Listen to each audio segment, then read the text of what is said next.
Why, my brothers? Because of La ilaha illallah Muhammad Rasulullah.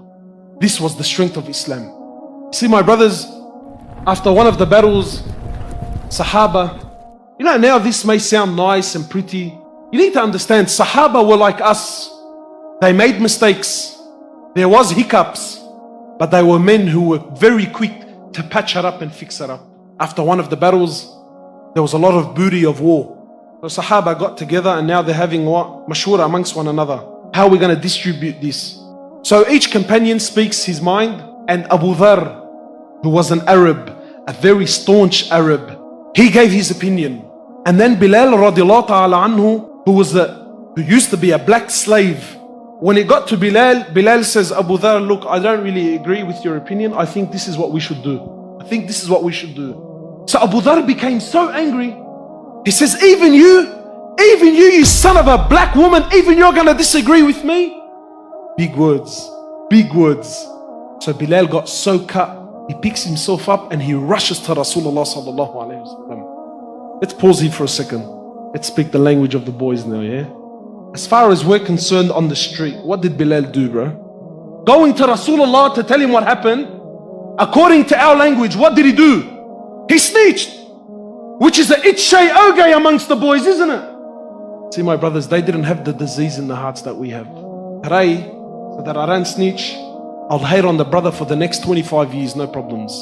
But these men were so pure in their hearts. He rushes to Rasulullah sallallahu alayhi wasallam. He says to my Prophet of Allah, this is what Abu Dharr said to me. Rasulullah sallallahu alayhi wasallam, he storms out of the house. He rushes to Abu Dharr and he grabs Abu Dharr with fury in his eyes. And he says, Abu Dharr, you are a man who still has jahiliyyah in his heart. You are a man who still has ignorance in his heart. Abu Dharr buckles. How do you think he dealt with it? Think he grabbed a few of his boys to go chase down Bilal? Really? Look. Listen, bro, all jokes aside. Don't we talk about Sahaba? Don't we claim that we love them? Don't we say that they're our idols? Let's see how they dealt with it. So Abu Dharr rushes into the streets of Medina looking for Bilal. And he finds Bilal in the streets of Medina. And he rushes to Bilal and he falls on the floor and he puts his head on the ground and says, Bilal, I will not, by Allah, I will not lift my head off the floor until you step on it with your foot and let it be known to the people of Medina who of us is the dishonored and who of us is the honored one. What do you think Bilal did? Come here, you little...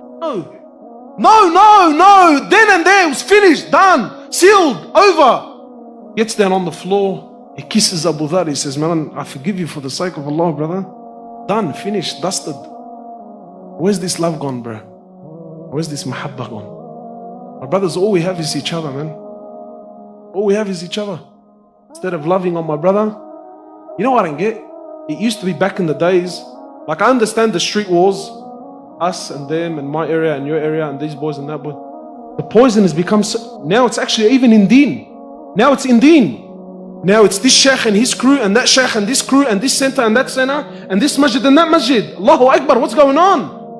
What's going on? What sunnah are you following? What sunnah is this?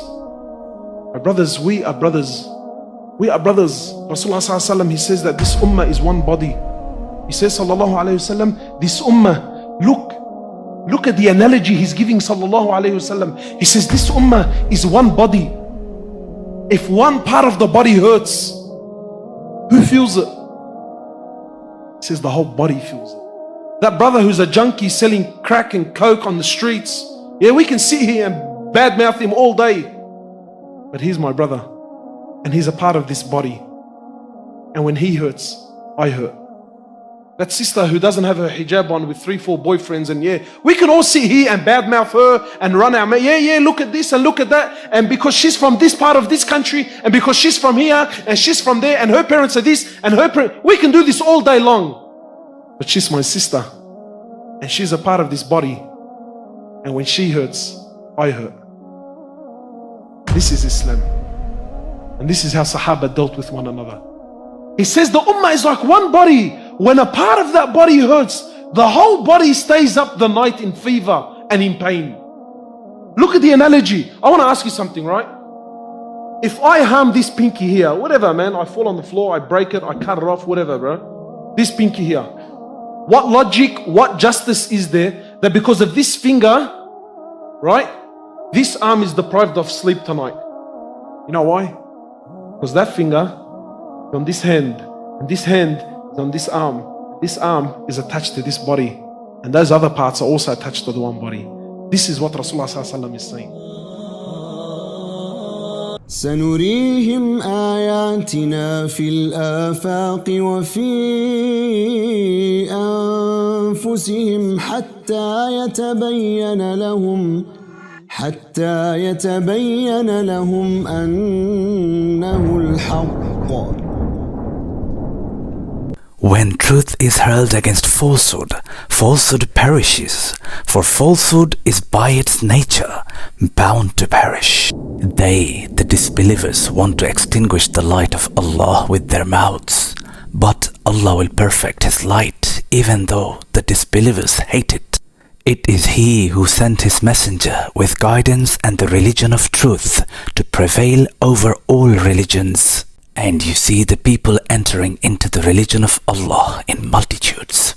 The world embracing Islam. Comment. Follow us. Please like. Subscribe.